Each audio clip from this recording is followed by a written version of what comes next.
Hello hi welcome to all. എല്ലാവരും സുഖമായി safe ആയിരിക്കുന്നെന്ന് വിശ്വസിക്കുന്നു. നമ്മളിപ്പോൾ നോക്കുന്നത് നിങ്ങളുടെ റിലേഷൻഷിപ്പിന്റെ കറന്റ് സ്റ്റാറ്റസ് ആണ്. ഇതൊരു ജനറൽ റീഡിംഗ് ആണ്, ജനറൽസ് ആണ്. സോ നിങ്ങളുടെ മുന്നിലേക്ക് എപ്പോൾ വരുന്നു അപ്പോൾ മുതൽ നിങ്ങൾക്ക് ഇത് റെസണേറ്റ് ആയി തുടങ്ങുന്നതായിരിക്കും. ഓർത്ത് വെക്കുക, ഇതൊരു കളക്റ്റീവ് ആൻഡ് ടൈംലെസ് റീഡിംഗ് ആണ്. പേഴ്സണൽ റീഡിംഗ് ആവശ്യമുള്ളവർക്ക് എൻ്റെ വാട്സപ്പ് നമ്പറിൽ കോൺടാക്ട് ചെയ്യാവുന്നതാണ്. അപ്പോൾ നമുക്ക് നേരെ റീഡിങ്ങിലേക്ക് പോവാം. വളരെ പോസിറ്റീവായിട്ടിരിക്കുക. നിങ്ങളുടെ പേഴ്സണിനെ മനസ്സിലേക്ക് റിപ്പീറ്റ്ലി കൊണ്ടുവരിക. അവരുടെ കൂടെ സ്പെൻഡ് ചെയ്തിട്ടുള്ള നല്ല നല്ല മൊമെന്റ്സ് നിങ്ങളുടെ മനസ്സിലേക്ക് കൊണ്ടുവരിക. എന്താണ് നിങ്ങളുടെ പേഴ്സന്റെ കറന്റ് സ്റ്റാറ്റസ്? എന്താണ് നിങ്ങളുടെ അടുത്തുള്ള ചിന്തകളും ഫീലിങ്സും കാര്യങ്ങളൊക്കെ എന്താണ് ഈ പേഴ്സൻ്റെത്? കിങ് ഓഫ് സോർട്സിൻ്റെ എനർജിയും ഏസ് ഓഫ് വാൻസിൻ്റെ എനർജിയും വന്നിട്ടുണ്ട്. ഈ പേഴ്സന്റെ കറന്റ് എനർജി എന്താണ് നിങ്ങളുടെ അടുത്ത്? ഒന്ന് ബ്രീത്ത് ഔട്ടൊക്കെ ചെയ്യുക.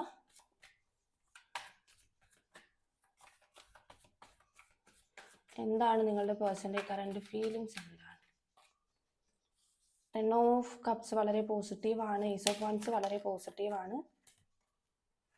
4 ഓഫ് വാൻസിന്റെ എനർജി നമുക്ക് റിവേഴ്സ്ഡ് ആണ് വന്നിട്ടുള്ളത്. ഓക്കെ,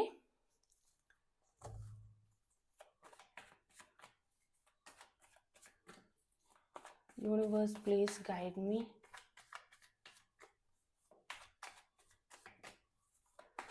എന്താണ് പേഴ്സന്റെ കറന്റ് എനർജി?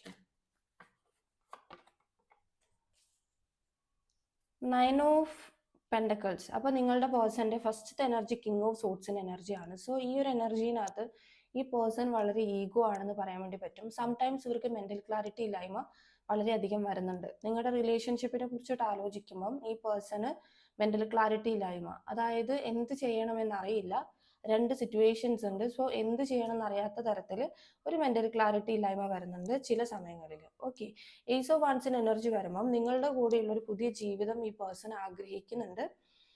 ഇവർക്കത് ഇഷ്ടമാണ്, ഇവർക്കത് ഓക്കെയാണ്, ഇവർക്കത് ഇഷ്ടമാണ്. അതായത് പുതിയ ജീവിതം എന്ന് പറയുമ്പോഴത്തേക്കും പാസ്റ്റിൽ ഒരുപാട് കാര്യങ്ങൾ നടന്നിട്ടുണ്ടാകാം. പാസ്റ്റിലെ കാര്യങ്ങളല്ലാതെ തന്നെ പുതിയതായിട്ട് ജീവിതം സ്റ്റാർട്ട് ചെയ്യുക, പുതിയ ചുവടുവെപ്പ് എന്നുള്ള രീതിയിൽ അവർ ആഗ്രഹിക്കുന്നുണ്ട്. അത് അവർ വളരെ ആത്മാർത്ഥമായിട്ട് ആഗ്രഹിക്കുന്നതായിട്ടാണ് കാണുന്നത്. 10 ഓഫ് കപ്സിന്റെ എനർജി വരുന്ന സമയത്ത് ഫീലിങ്സ് ആണ്. ഒരു പാർട്ട്ണർ എന്ന പോലെ ഈ പേഴ്സണ് നിങ്ങളുടെ അടുത്ത് വളരെയധികം ഫീലിങ്സ് തോന്നുന്നുണ്ട്. ചിലപ്പോൾ നിങ്ങൾ ഹസ്ബൻഡ് ആൻഡ് വൈഫ് ആയിരിക്കാം, അതുകൊണ്ടായിരിക്കാം ഈ പേഴ്സണ് നിങ്ങളുടെ അടുത്ത് അങ്ങനത്തെ ഫീലിങ്സ്. അല്ലെങ്കിൽ നിങ്ങൾ ഹസ്ബൻഡ് ആൻഡ് വൈഫ് പോലെ അത്രയും ഡീപ്പായിട്ട് ഒന്നിച്ചിട്ടുള്ള ആളുകളായിരിക്കാം. ഓക്കെ, അപ്പോൾ ഒരു ഫാമിലി പോലെയാണ് ഈ പേഴ്സൺ നിങ്ങളെ മെൻഷൻ ചെയ്ത് വെച്ചേക്കുന്നത്. ഒരു ഫാമിലിയിലെ അംഗം പോലെയാണ് നിങ്ങളെ സ്നേഹിക്കുന്നത്. ഈ ഒരു ഫുൾഫിൽമെന്റ് 10 എന്ന നമ്പർ പൂർത്തീകരണമാണ്. അപ്പോൾ കപ്സ് സ്നേഹമാണ്. സോ നിങ്ങൾക്ക് വളരെയധികം സ്നേഹത്തോടെ ഈ പേഴ്സൺ വരാൻ ആഗ്രഹിക്കുന്നുണ്ട്. അത് എൻ്റെ ആവേണ്ടത് വളരെയധികം സ്നേഹത്തോടെയാണ്. ഒരു മാരേജ് ലൈഫൊക്കെയാണ് ഇവിടെ ആഗ്രഹിക്കുന്നത്. ഏസ് ഓഫ് വാൻസിന്റെ എനർജിയിൽ പുതിയൊരു ജീവിതം എന്ന് നമ്മൾ പറഞ്ഞു. അപ്പം അതൊരു മാരീഡ് ലൈഫ് പോലെ തന്നെ ആ ഒരു കമ്മിറ്റ്മെന്റ് വേണമെന്ന് ഈ പേഴ്സൺ വളരെയധികം ആഗ്രഹിക്കുന്നുണ്ട്. ബട്ട് ഇവിടെ 4 ഓഫ് വാൻസിന്റെ എനർജി റിവേഴ്സ്ഡ് ആണ് വന്നിട്ടുള്ളത്. നിങ്ങൾ തമ്മിൽ മാരേജ് കഴിക്കാതെ മുടങ്ങിപ്പോയിട്ടുള്ള ആളുകളെ പോലെയാണ് കാണുന്നത്. ഓക്കെ, പാസ്റ്റ് ലൈഫ് കണക്ഷൻസ് ഉണ്ട് ഇവിടെ. അപ്പം പാസ്റ്റ് ലൈഫിലും ചിലപ്പോൾ നിങ്ങൾ ഒന്നിച്ച് മാരേജ് കഴിക്കാൻ വേണ്ടി പോയിട്ട് ദെൻ മാരേജ് കഴിക്കാതെ മടങ്ങിപ്പോയിട്ടുള്ള ആളുകളായിരിക്കാം. ഓക്കെ, അതായത് ഇപ്പോഴും അങ്ങനെ തന്നെ മാരേജ് കഴിക്കാൻ പറ്റിയിട്ടുണ്ടാവില്ല. മേ ബി ഒരു എക്സ്ട്രാ മറീറ്റൽ അഫെയർ ആയിരിക്കാം നിങ്ങളുടേത്. 9 ഓഫ് പെൻഡക്കിൾസ് വരുമ്പം പല കാര്യങ്ങളും ഇപ്പോൾ ഈ പേഴ്സണ് ഹീൽ ആകുന്നുണ്ട്. അവരുടെ ലൈഫിൽ നടക്കുന്ന പല കാര്യങ്ങളും ഹീൽ ആയിക്കൊണ്ടിരിക്കുകയാണ്. അതിൻ്റെ ഒരു റീസൺ എന്ന് പറയുന്നത് നിങ്ങളാണ്. അതായത് അവരുടെ ലൈഫിൽ ഒരുപാട് കാര്യങ്ങൾ ഇപ്പോൾ അവർ പഠിച്ചു കഴിഞ്ഞു. സോ അത് അവർക്ക് ലൈഫിൽ ലെസൺസ് ആയിട്ട് എടുക്കാൻ വേണ്ടി പറ്റുന്നുണ്ട്. ഓരോ കാര്യത്തിലും അവർക്ക് അത് ഉപയോഗിക്കാൻ പറ്റുന്നുണ്ട്. സോ അതിൻ്റെ ഒരു റീസൺ എന്ന് പറയുന്നത് നിങ്ങളായിരിക്കാം. ഓക്കെ, അവരെ ഓരോ പാഠങ്ങൾ പഠിപ്പിച്ചതും അങ്ങനെയുള്ള കാര്യങ്ങളിലേക്കും എത്തിച്ചതൊക്കെ നിങ്ങൾ തന്നെ ആയിരിക്കാം. അപ്പം ഹീലിംഗ് ഈ പേഴ്സന്റെ ലൈഫിൽ നടക്കുന്നുണ്ട്. അതിനനുസരിച്ച് പല ബൗണ്ടറീസും ഈ പേഴ്സൺ വെക്കുന്നുണ്ട്. ഓക്കെ, എന്താണ് പേഴ്സന്റെ കറണ്ട് ഫീലിങ്സ്? എന്താണ്? നിങ്ങളുടെ അടുത്ത് ഒരുപാട് സ്നേഹമുള്ള ഒരു പേഴ്സന്റെ എനർജിയാണ് കേട്ടോ ഇവിടെ കാണുന്നത്. ബട്ട് ഈഗോ ഉണ്ടെങ്കിൽ പോലും വളരെയധികം സ്നേഹം ഈ പേഴ്സണ് നിങ്ങളുടെ അടുത്തുണ്ട്. മാരേജ് വന്നിട്ട് മുടങ്ങിപ്പോയതുപോലെയും കാണുന്നുണ്ട്. അതുപോലെ പാസ്റ്റ് ലൈഫിൽ മാരേജ് വരെ എത്തി മുടങ്ങിപ്പോയി അത് ഒന്നിക്കാത്തവരെ പോലെയുണ്ട്.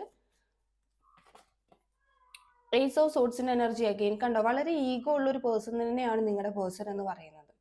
ഓക്കെ, ക്ലാരിറ്റി ഇല്ലായ്മ വരലുണ്ട്, മെന്റൽ ക്ലാരിറ്റി ഇല്ലായ്മ വരലുണ്ട്. അപ്പോഴാണ് ഡിസിഷൻസ് പലതും അവർക്ക് റോങ് ആയി പോകുന്നത്. Okay, 9 of once in energy. നിങ്ങളെ ഒരുപാട് ഓവർ തോട്ട്സ് ചെയ്യുന്നുണ്ട് നിങ്ങളുടെ കാര്യത്തിൽ ഈ പേഴ്സൺ. ഈ ചിന്തകൾ ഇങ്ങനെ കൂടിയ ചിന്തയാണ് ഈ പേഴ്സണ് നിങ്ങളെ കുറിച്ചിട്ട് വരുന്നത്. അപ്പം അധിക നേരം ചിന്തിക്കാറുണ്ട്, ഒരുപാട് കാര്യങ്ങൾ ചിന്തിക്കാറുണ്ട് നിങ്ങളെ കുറിച്ചിട്ട്, റിലേഷൻഷിപ്പിനെ കുറിച്ചിട്ട്. ആ ചിന്തകൾ എന്ന് വെച്ചിട്ടുണ്ടെങ്കിൽ അവർക്ക് അവരുടെ എനർജിയെ ലോസ് ചെയ്യുന്നത് പോലെ ഇത് നിങ്ങളും എക്സ്പീരിയൻസ് ചെയ്തിട്ടുണ്ടാവുമായിരിക്കും. ഓക്കെ, അതായത് ഇവരെ കുറിച്ച് ചിന്തിക്കാൻ തുടങ്ങിയാൽ, അല്ലെങ്കിൽ റിലേഷൻഷിപ്പിനെ കുറിച്ച് ചിന്തിക്കാൻ തുടങ്ങിയാൽ അങ്ങ് ഒരുപാട് കാട് കയറി ചിന്തിക്കും. അങ്ങനെ കാട് കയറി ചിന്തിക്കുമ്പോഴുള്ള പ്രശ്നം എന്താണ്? നമുക്ക് ഹെൽത്ത് ഇഷ്യൂസ് വരും. അപ്പൊ അതുപോലെ ഈ പേഴ്സണും ഉണ്ടാവുന്നുണ്ട്. നിങ്ങൾക്ക് മേ ബി നിങ്ങളും എക്സ്പീരിയൻസ് ചെയ്തിട്ടുണ്ടാവാം ഈ റിലേഷൻഷിപ്പ് കാരണം. 2 ഓഫ് സോർട്സിന്റെ എനർജി ആണ്. നിങ്ങളുടെ അടുത്ത് പല കാര്യങ്ങൾ ഇപ്പോഴും ഈ പേഴ്സൺ ഹൈഡ് ചെയ്ത് വെക്കുന്നുണ്ട്, ഇപ്പോഴും തുറന്നു പറഞ്ഞിട്ടില്ല. ആൻഡ് അതുപോലെ തന്നെ കൺഫ്യൂസ്ഡ് ആവുന്നുണ്ട്. മൾട്ടിപ്പിൾ പ്രിയോറിറ്റി ഈ പേഴ്സൺ ഉണ്ട്. ഐ തിങ്ക് എനിക്ക് തോന്നുന്നു കൂടുതൽ പേരും എക്സ്ട്രാ മാരിറ്റൽ അഫെയർ ആയിരിക്കാം, കല്യാണം കഴിച്ചിട്ടുള്ള ആളുകളായിരിക്കാം, അല്ലാതെയുള്ള ആളുകളും ഉണ്ടായിരിക്കാം. ഒരാളെങ്കിലും മാരീഡ് പേഴ്സൺസ് ആയിരിക്കാം മേ ബി നിങ്ങളുടെ ഇടയിൽ. അപ്പൊ അതുകൊണ്ടാണ് ഇവിടെ 2 ഓഫ് സോർട്സിന്റെ എനർജി വന്നിട്ടുള്ളത്. കൺഫ്യൂഷൻ ഉണ്ട് ഈ പേഴ്സണ്. രണ്ടും ഈക്വാലിറ്റിയിലേക്കാണ് വരുന്നത്. അപ്പം ഡിസിഷൻ എടുക്കാനുള്ളൊരു ബുദ്ധിമുട്ടാണ്. അവസാനമായിട്ട് നമ്മൾ എടുത്ത കാർഡ് മജീഷ്യന്റെ കാർഡാണ്. Bottom of the deck queen of wands ആണ്. ഓക്കെ, അപ്പൊ ഈ മജീഷ്യന്റെ കാർഡാണ് നമ്മൾ അവസാനമായിട്ട് എടുത്തത്. അപ്പം ഇത് ഒരു അട്രാക്ഷന്റെ കാർഡാണ്. ഇപ്പോഴും നിങ്ങൾ രണ്ടുപേരും അങ്ങോട്ടും ഇങ്ങോട്ടും അട്രാക്റ്റഡ് ആയി പോയിക്കൊണ്ടേ ഇരിക്കുന്നുണ്ട്. ഓക്കെ, അതിന്റെ റീസൺ ഞാൻ പറഞ്ഞുതരാം. പാസ്റ്റ് ലൈഫ് കണക്ഷൻ ആണ്. നിങ്ങൾ ഒരു ഡെസ്റ്റിനിയിലുള്ള ആളുകൾ, അതായത് നിങ്ങൾ ഒന്നിക്കേണ്ട ആളുകളായിരുന്നു, ബട്ട് ഒന്നിച്ചിട്ടില്ല എന്നുള്ള രീതിയിലാണ് ഇവിടെ കാണുന്നത്. അപ്പം മജീഷ്യന്റെ എനർജിയിൽ അട്രാക്ട് ആയിക്കൊണ്ടേയിരിക്കും, നിങ്ങൾ എഗെയിൻ അട്രാക്ട് ആയിക്കൊണ്ടേയിരിക്കും എന്നുള്ള രീതിയിലാണ്. Bottom of the deck king of വാൻസും 2 ഓഫ് പെൻഡക്കിൾസ് ഒക്കെയാണ്. ഒരു കിങ്ങിന്റെ എനർജിയിൽ ഈ പേഴ്സൺ ഇരിക്കുന്നുണ്ട്. അതിന്റെ റീസൺ അവർക്ക് കൺഫ്യൂഷൻ വരുന്നത് കൊണ്ടാണ്, മെന്റൽ ക്ലാരിറ്റി ഇല്ലായ്മ കൊണ്ടാണ്. ഫീലിങ്സിനകത്ത് ഇവിടെ ഒരുപാട് ഫീലിങ്സ് നിങ്ങളെടുത്തുണ്ട്, ഒരുപാട് സ്നേഹമായിട്ടാണ് ഫീലിങ്സ് കാണുന്നത്.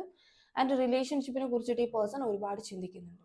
ഓക്കെ, അപ്പം നിങ്ങൾക്കുള്ള റീഡിംഗ് എന്ന് പറയുന്നത് ഇത്രയേ ഉള്ളൂ. നിങ്ങൾക്ക് റെസനേറ്റ് ആയിട്ട് തോന്നുന്നുണ്ടെങ്കിൽ, റീഡിംഗ് ഇഷ്ടമായിട്ടുണ്ടെങ്കിൽ ഉറപ്പായിട്ടും ലൈക്ക് ചെയ്യുക, കമന്റ് ചെയ്യുക. പോസിറ്റീവ് കാര്യങ്ങൾ ക്ലെയിം ചെയ്യാൻ വേണ്ടിയിട്ട് ലൈക്ക് ഓർ സബ് ചെയ്യുക കേട്ടോ.